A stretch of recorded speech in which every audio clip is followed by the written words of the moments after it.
Hello and welcome to our review for the 14th episode in the 7th season of 100. We just got done watching A Sort of Homecoming, and I have to say that I really enjoyed a lot of this episode. I felt like there were some really good scenes with Indra and Octavia, Indra and Gaia, Miller and Jackson, and just like a lot of the characters that haven't gotten too many interactions this season.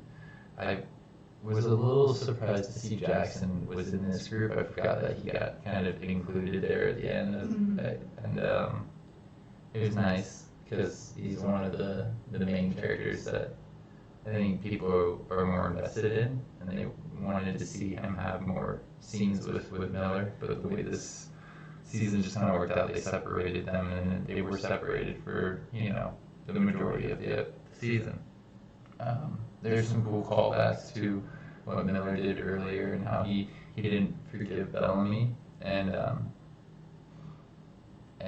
Bellamy was able to forgive him for what he did while underground.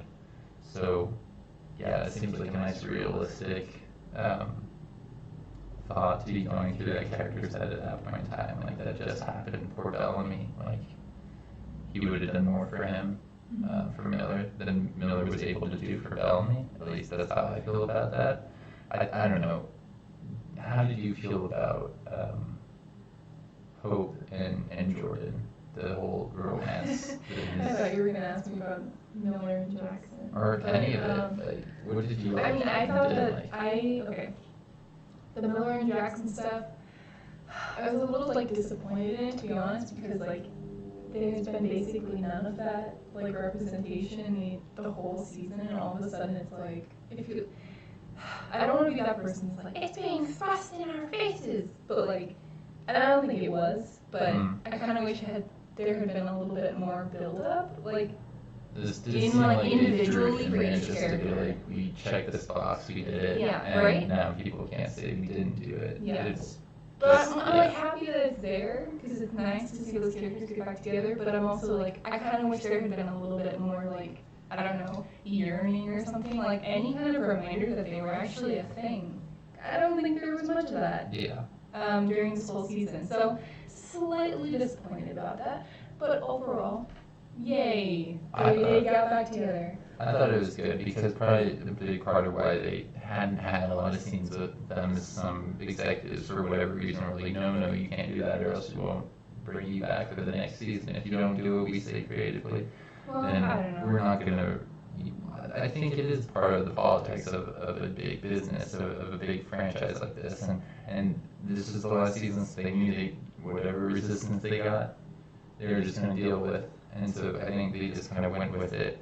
And I thought that was actually the best we could hope for that whole romance in that situation, and I was really happy to have that, and I feel like they were doing that partly because of the friction stuff they had with Lex in previous seasons, and how they killed off that character, and they didn't give her a whole lot of scenes. I think they said they killed her off right after they did some kind of love scene with her and Clark, and that happens a lot in these shows, especially with gay romances.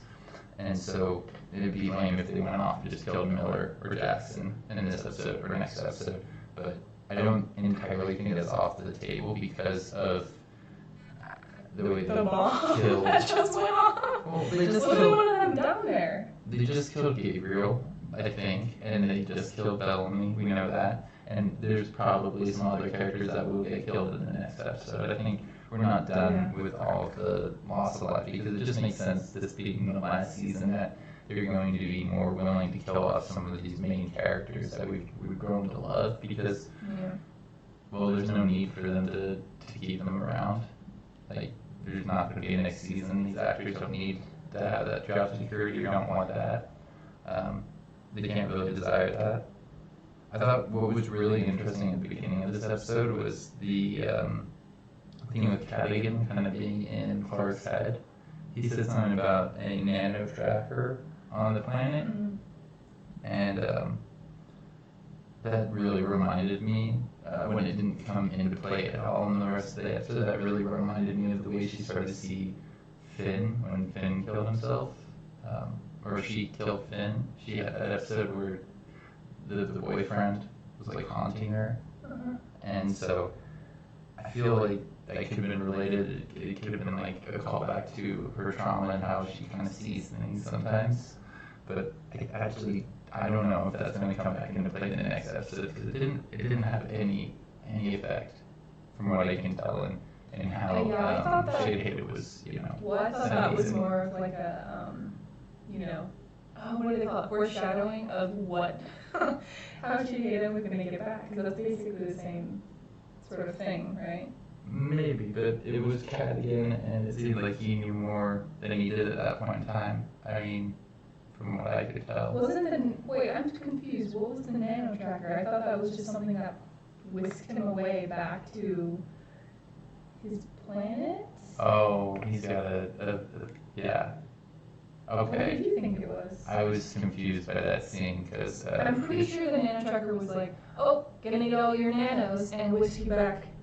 And then it was like foreshadowing of how Shigehida and Maddie would eventually leave Earth. okay, yeah. I'm pretty sure that's what it was. Yeah, I misunderstood that scene, I think, a little bit. I thought, And the why pills was she were all- there? the Was she pills just were seeing nano something? trackers. So, yeah, that makes sense.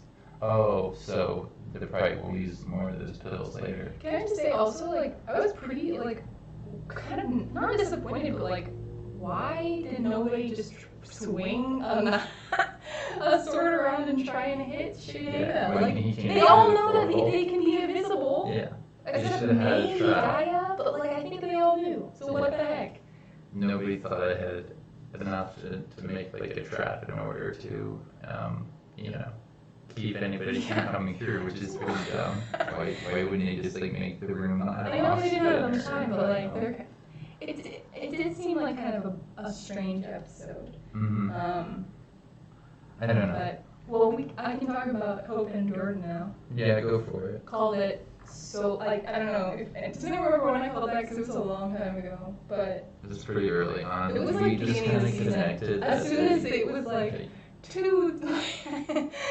two like early 20s of young adults who barely know anybody. Like they've grown up with like two people and like Mhm. Just with their parents' so isolation. predictable. It makes sense for them Yeah. to be like, oh, you're the only person who can relate to me. So, Yeah. yeah. Which, whatever. Like, also wish there was a little more, like, lead up to that relationship, but I kind of get it. Yeah. I mean, also don't really get, I guess I'm, like, a little bit conflicted about this episode, because I think there were a lot of good moves that were, like, oh, like, kind of tying up ribbons, like, oh, that makes sense, that makes sense. I mean, But then also, like- Indra's stuff was pretty solid, I felt like. Oh, yeah. Oh, I was thinking this during the episode, it's like, I don't normally like enjoy fight scenes, but the scene with Gaia and Indra fighting against Shigehida. Shigehida was so good. Yeah. I freaking love Indra, and Gaia is great, and Mhm. Shigehida is a great actor, and it was just so fun to watch. Yeah, they've already fought once, and it was pretty close, so I don't really understand how Yeah. having Gaia alongside Andrew wasn't enough to kind of tip the battle in her favor, but I like it was how fun to Maddie watch. jumped on Shigehida, and it's like, what? And then just like, immediately got thrown off. What was the thing? There was something in the beginning that I was like complaining about while we were. Do you remember what it was? I thought you wrote down something. I may have, I can't remember what it was. which part I of was it? mad about it. I don't know. Was it something to do with them complaining about not having power? Oh yeah, no, you said like because the lights were on, they had power, but they were using the intercom system. Oh, yeah. well, that was. I think there was something else. But also, why did they use the intercom system to find Maddie? Like, come on. Yeah. I get that like time is of the essence, but don't you think time would be better spent running to the intercom station? And I don't know. Whatever. I forget if they even used that while they were in the bunker and Blood Rain at times. I don't know. They probably did. Comment if you know, 'cause I don't. Yeah. Oh, I remember. It was why everyone was so chill about Bellamy being dead. Oh yeah. What the heck was that? I feel like people would be a little bit more pissed off. Like, Octavia was like, it's okay, I understand. And I'm Mhm. like, Yeah. I really feel like that's not how they would react. Because they only knew Bellamy as this, like, fanatic type, well, fanatic is not really the right word, but, you know, fanatic type of person Mhm. for like a day or two. Why would they be so content with him just being gone? Yeah, it doesn't make sense. Especially by Clark. Like, what the heck? Yeah, for me, it doesn't make any sense for Ash or Echo to feel this way after going through such like an ordeal to try and avenge him.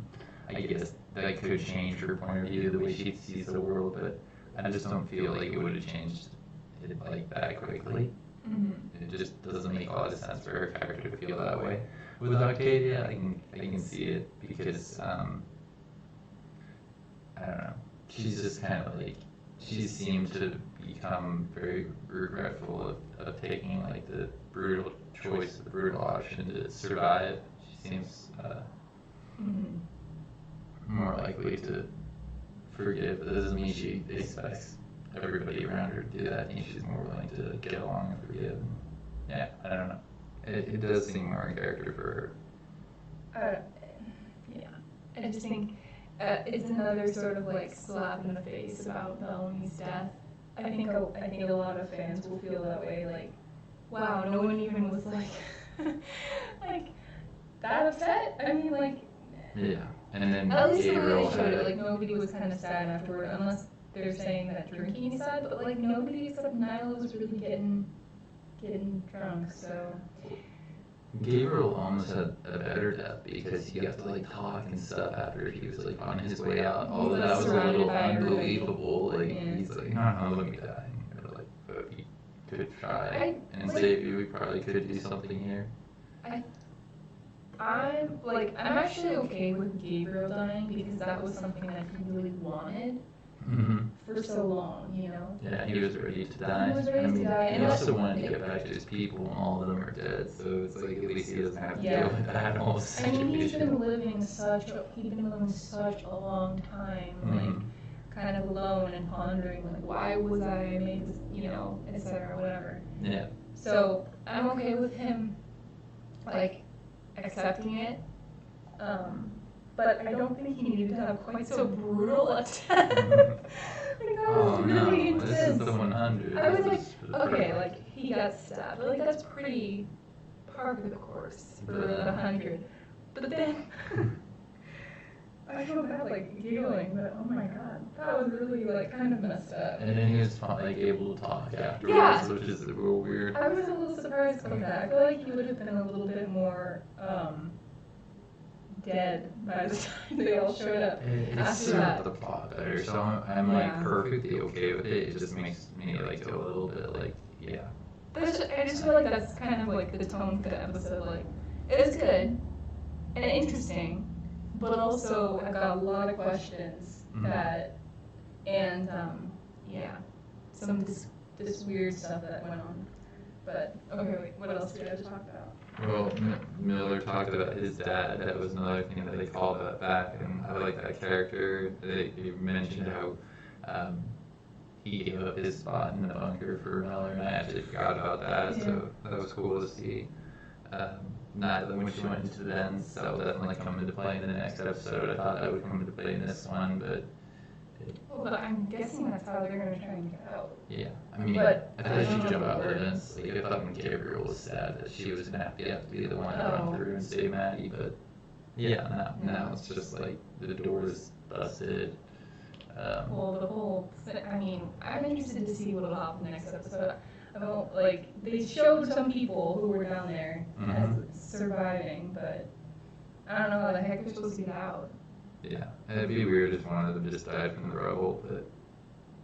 I mean, at the rate that they suddenly started, like, killing people off, I mean... Yeah. I could see two or three people, because what, there's two more Not episodes? more than two die in the rubble. Oh no, there's two more episodes, right? Yeah. I could see them doing away with 1 to 2 people next episode, and then maybe, like, even more than that in the last episode. I mean... Well, they just main characters, not like random people. No, they're just gonna kill like Jordan and Nyla or something like that. Watch them kill Hope in the last minute of the season. Like this is the moral of the story. Hope dies. There is no hope. There's no hope. I mean, Hope had a really freaking hard life, so honestly, it wouldn't be like that surprised if they did something really tragic with her. Yeah, her and Raven. Yeah.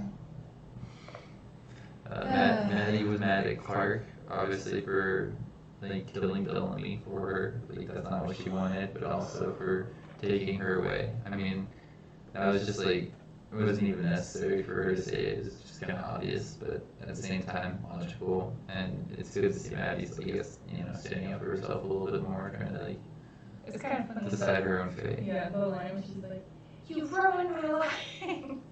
Sounds exactly like like protected. what a 14-year-old kid would say. But also like the circumstances of that is like, yeah, like way more intense than. Anyway, I just thought it was funny. Like a little bit cheesy of the line, but like it works, I guess. I sound like you, man. Appreciating cheesy lines. I thought the fact that they were drinking Monty's old recipe was pretty cool too. I mean, they made some really good references in this episode, so it had a lot going for it in that department. Yeah, the fact that Jordan and Hope just all of a sudden are now a relationship and like snuggling and getting close to each other so quickly, I'm both like a little surprised by it, but also like they've been through so much, all of them emotionally recently. It makes sense for things like this to occur. What else is there? Apparently Nyla's half gaze as Gata half truther. I don't know why that's important, but I guess it will be later. She's like, oh, because Ash and Nyla are gonna get together. okay, in two episodes. That's my. Well, Maybe. Jordan and Hope got together in half an episode, so why the heck not? You could be right. It's a connection. What do you think Maddie recognized Beethoven there at the end of the piano? Do you think that was because she's still connected to the flame and Maybe like Callie kind of played piano? I think they showed that in the prequel. I could be wrong. what? Yeah, I don't know if that's like actually like a hint to what she remembers, or if it was just like a thing that music people say. And it could just be a music thing. I think it's a clue. Yeah. Well, I mean, the way that Gabriel responded to it was kind of like, yeah, that is how it is, But I don't know if, I mean, what character that might be in Maddie's mind would have heard Beethoven? Callie, or one of the ones sitting Yeah, after her. Callie, or maybe Shayda's buddy? Wait, I forgot what that guy's name is.